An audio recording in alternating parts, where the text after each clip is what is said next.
I'm very pleased to share with you some absolutely splendid updates and exciting new features for those looking for more ways to enhance your experience.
Uma treta Ok. qualquer, faz favor.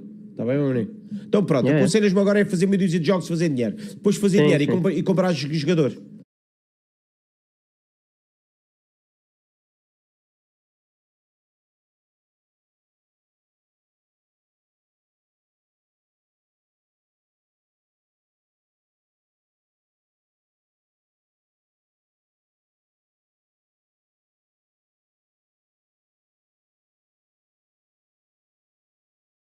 Okay, let's see the gameplay trailer. Let's study that. Okay, let's see the trailer.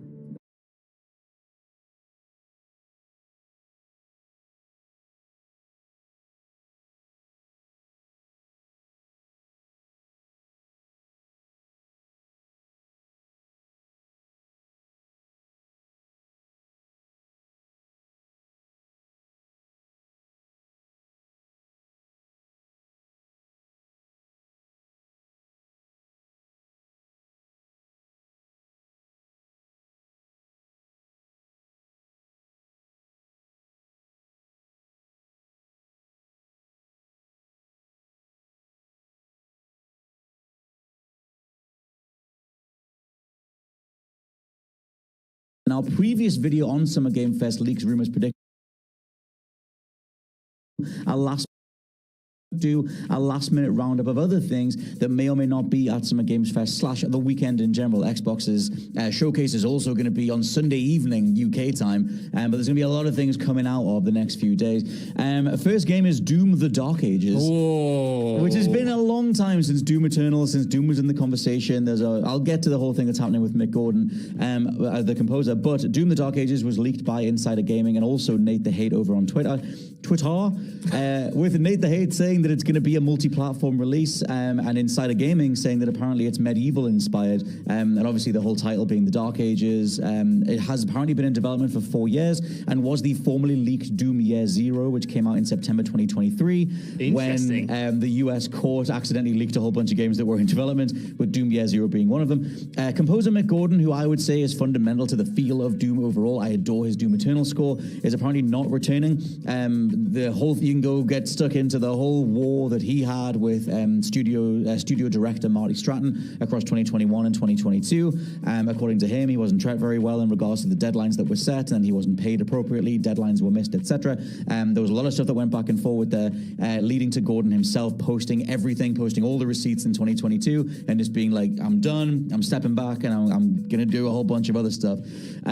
So maybe bridges have been mended there. It's been years. I doubt it. That felt very explosive and very legally back and forth at the time. But still, we're getting a new Doom game. And that's exciting, Scott. I'm a self-confessed Doom head, you know. I actually prefer, controversially, Doom Eternal to Doom 2016 in a little way. I just thought it had a bit of extra something about the combat loop, managed to get its hooks into my veins in a way I never thought possible. And I've been waiting on bated breath to see what they do next. A few surprises in there because, yes, Doom Year Zero, I was wondering what happened to that. I hadn't realized it was just getting retitled, or that was the working title, or what have you. Yes. The Mick Gordon situation, yes, similarly, that felt very definitive when all of that stuff came out post Doom Eternal. But the idea of taking Doom back to this setting and giving you a medieval version of the franchise, I like that. I really do. And it's only because we've had two great Doom games so far. And I'm so sorry if I call it Dune. My brain is really wanting me to just say Dune and not Doom. Just do. So apologies for that. I think it makes sense to do something a little bit different because I quite like the futuristic setting that they have now. But honestly, I personally want a little bit of a shake-up. I liked it when they went, when they got away from it without spoiling it, if you haven't played Doom Eternal, towards the end of that game, and especially in the DLC. So something a little bit different in more medieval heavy metal. That sounds nice, man. I like that. What I think they're going to do, because so far all the Doom games are all one solid, or they're all one timeline. It's one guy, it's one Doom guy, one Marine who stays behind at the end of Doom 2 to stave off the forces, goes to hell, gets found. As they detail it in Doom Eternal, they actually show you the scenes from his point of view, discovering the helmet and becoming the Doom Marine in Doom 1 and everything, or the general look anyway. There's a bit in Doom Eternal where they describe that human fought in the gladiatorial arenas and became more used to fighting overall and was able to take on the biggest beasts and the craziest creatures and everything else. And the way that it's described feels like it was a closed space, but I wonder if they just flesh that bit out and go, okay, what's actually the journey of this guy completely losing his mind and becoming the Doom guy? Because if there's one thing that people didn't like about Eternal, outside some of the platforming sections or whatever, me and you, on a rare case, actually agree that Eternal was awesome. But that game overall had some tonal inconsistencies, you could say, in regards to showing you Doom guy's bedroom and here's his big heavy metal guitar and he likes My Little Pony and whatever. And not what I'm there for, even though I don't mind it, but I'm still not going to Doom for that. Yeah. And I wonder if there is a bit of a course correction on the cards, and you set it at this point in the timeline and you just really make it very anarchic and effed up and messy, and you just have this person who's sliced the hell up, who's just becoming this warrior, and you tap back into what was the original Doom concept art and stuff like that. Yes. One dude against the hordes, and go with that and get rid of the sort of more meta online stuff that was in Eternal. Well, that's why I like the idea of this, because, you mentioned the previous games being a sort of continuation and building on the myth of Doom Guy as a character, but at the same time, Doom 2016 and Eternal remixed or just reimagined plot beats and settings from Doom 1 and Doom 2 in previous games, so you can only push that for my money so far before you start getting into Doom 3, which is a completely different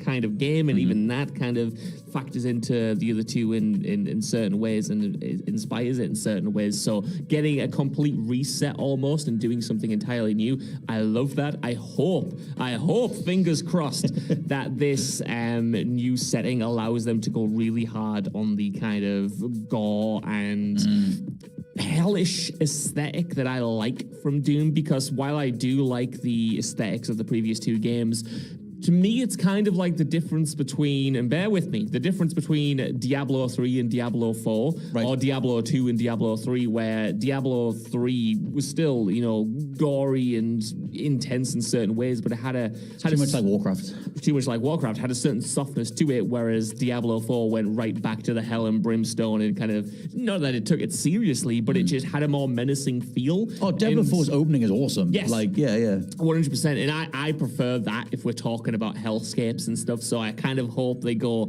they doubled down on the horror aesthetic of Doom. And if you can't do that when you're going medieval, then what the hell are we doing? I think, Scott. I do think as well, to throw in, and we'll get onto I've got another 4 more games after this, but the fact that we're doing the Dark Ages medieval type stuff makes me wonder if they're steering more into the idea of giving him more melee weapons. Like you do get that giant sword in Eternal. I always think it's like your mileage varies, or I find my mileage varies with melee weapons in otherwise first person shooters. Something like Destiny does it pretty well in regards to some of the power-ups. Then you get a melee weapon for a bit, but I'm not going to Doom for melee, and I think it's interesting to see how it's done. The gold standard for me is always going to be the Riddick games, but I know I'm going back like 20 years. But the feel of clocking a dude in the face, I would rather Doom guy used his fists and do some combos and whatever. That would be a lot more fun, and some launchers and stuff like that. Let me have fun with the environment. Bulletstorm style. Let me launch a dude into some sort of spiked wall. Yes, please bring back spiked walls. Let me just kick a dude. Environmental destruction. I know the other games had a little bit of that, but just go full whack with it. Yeah, I think with what did you just say, Scott? Because you made a really interesting point, and I was like, I'm going to carry that on, but I completely just melee stuff in first person melee shooters. stuff. That's exactly it. Of course, what I you can tell we've been see, recording for about 4 hours at this point. Yeah. What I want to see out of Doom: The Dark Ages is, you know, you're not a huge Evil Dead guy, but in Evil Dead 3/Army of Darkness, you get Ash going back in time to a medieval setting, and he's fighting demons, and the Deadites there, and he's still got his chainsaw, and he's still got his shotgun. I kind of want to see them. I would like to see them meld that here, where if we're not playing as the older Doom guy or whatever, like have current Doom guy do a Army of Darkness, go back in time. He's still got his sawn off. He's still got his boomstick. He's still maybe got a chainsaw, and kind of mesh the old school weaponry with the newer school, or maybe have an amalgamation of the two. I think that would maybe split the difference, give you more melee options, but still give you some of the arsenal that you expect to see from a Doom game. Yeah, and it's like overall that whole in Eternal, that whole combat chess thing, it's like you were factoring melee attacks and finishes and the sword into that. There's a way to do it. I want to hear how this game sounds, just because it's, if you're replacing Mick Gordon, I mean, big corpo approach would be take the unused files that Gordon didn't use but did still submitted that they maybe own legally or whatever, and try and make something work that way. But I'm curious, like whoever's stepping into Gordon's shoes has their large shoes to fill. So we will see what modern age Doom continues to sound like. Next thing down is Alan Wake 2's DLC. This comes from Sam Lake himself, the owner, CEO, I forget what his exact title is. Yeah, I did Maestro over at Remedy, responding to Jeff Keighley directly on Twitter. Every time Jeff Keighley, or the last handful of times Jeff Keighley has put a tweet out about Summer Game Fest, Sam Lake has been doing various emojis, teasing at things, or just replying in general. And so it seems like Alan Wake 2's DLC is on the cards. Now, the game itself is yet to actually recoup its funds. I mentioned this in a previous podcast, but I'm glad that Remedy are able to stick to their guns and roll out the full vision of the game. We know there's 2 packs coming. Yes. Overall, there's a Night Springs pack, and I forget what the second one is, but it seems like it'll tie in with Control and the wider Remedyverse and Jesse Faden and all that kind of stuff. I love Remedy. Alan Wake 2 is a crowning achievement. People should go play it. It's one of the best things you'll ever experience, etc., etc. Absolutely. Can only agree with everything you've just said. I love Alan Wake 2. It was a very close runner-up for my personal game of the year last year. I think it's an absolute incredible achievement. One of my favorite horror games, and I cannot believe it's as good as it was. So with all that in mind, and the imminent, it seems, announcement of this DLC, the first DLC, I think it might be like my most anticipated game of the year, Scott, just as a DLC. And maybe that's an indictment of what we have to look forward to for the second half of 2024, but I don't think so. It's more a testament to the quality that was in that original game that I want to take any more of it. I do have a few worries here and there. I did mention this on a previous podcast as well, because Alan Wake 2 treads such a fine line and gets the balance completely right for me, but I sometimes wonder if adding to that story might subtract from some of the mystery or ambiguity that I personally enjoyed. For instance, Alan Wake 2 has a post-credits or a mid-credits stinger that I didn't personally love, but I'm holding judgment on that to see what they do with it, maybe in this DLC or the next one. And Night Springs itself is teased throughout the entirety of Alan Wake 2. You're always seeing posters for it. It felt like that was going to factor in a slightly bigger way, with still so much about Mr. Daw that we don't necessarily know. I'm hoping that with this piece of DLC, it kind of fleshes out a fan favorite side of the Alan Wake universe that tragically we didn't have more of in the official sequel. No, and also we covered this in the previous Summer Game Fest video, but the Max Payne remakes are apparently, in theory, going to be there as well. It seems like Remedy and specifically Sam Lake, like they're becoming friends with Jeff Keighley. They're becoming a bit closer in regards to sharing announcements. Like there was the whole thing last year about getting Alan Wake 2's musical number onto the Game Awards, and they did, which was a great thing to see. But yeah, I'm back. As always, we differ on everything. I want the side of Alan Wake / Control, which tries to make sense of the mystery, and when it's entirely all-out Lynchian, it loses me a bit. Right. And so I love the line that they're walking, especially in Alan Wake 2, with Jesse Faden and the Federal Bureau of Control and all that stuff is very Men in Black. And I love the idea of bringing in this sort of like FBI super secret agency that have a set of rules to make it all make sense. Because I don't magical realism, at least to me, that has a boundary where anything can be anything and it doesn't matter. And it's like, that's fine from beginning to end. But if you're going to bring in a set of rules, I'd like it to at least make some sense in those rules. But we'll see. The next thing down is Lego Horizon Adventures. Now, this is a Lego version of the Horizon series, part of Sony's ongoing, I don't even know what you want to call it, initiative to get Horizon everywhere. There's a Horizon MMO, there's the Horizon TV show, there's the next main Horizon game installment, the third part of the ongoing main series trilogy. And we're apparently getting a Lego spin-off as well. This comes from Insider Gaming, detailing what is literally described as Horizon Forbidden West, but Lego, with realistic graphics as well. And it comes after Horizon's own tall neck was made into a Lego model back in 2022, which I have. It's a lovely, lovely design.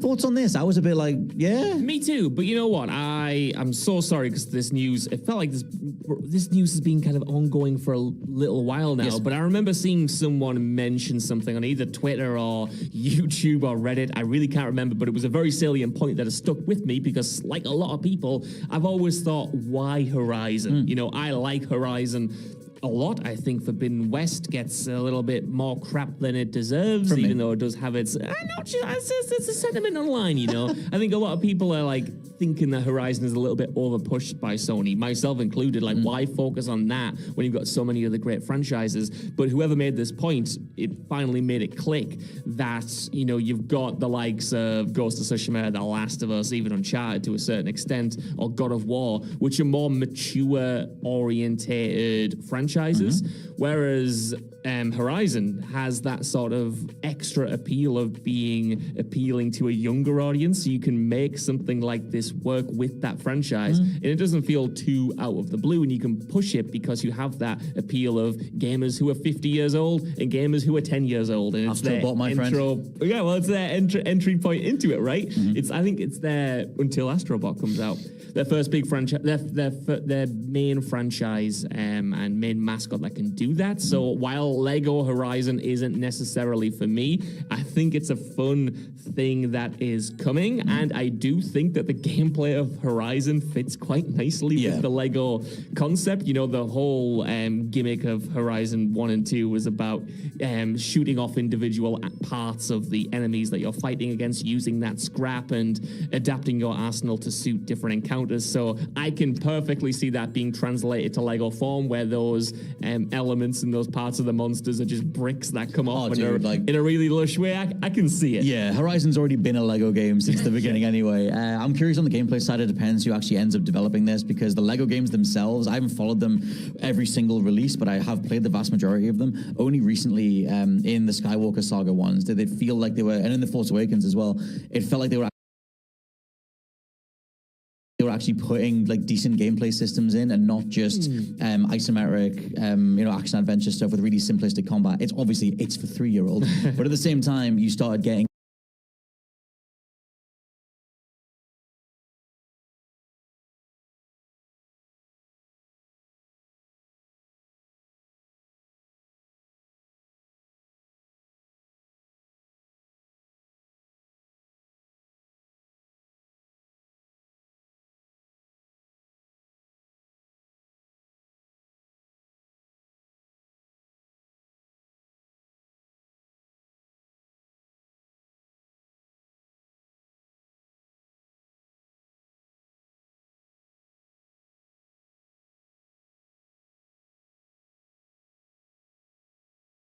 Ever felt trapped by endless ads while watching your favorite videos? One click on privacyadblocker.com and say goodbye to ad interruptions. Not just ad-free, but privacy-focused, keeping your browsing secure. Join the Là, ok.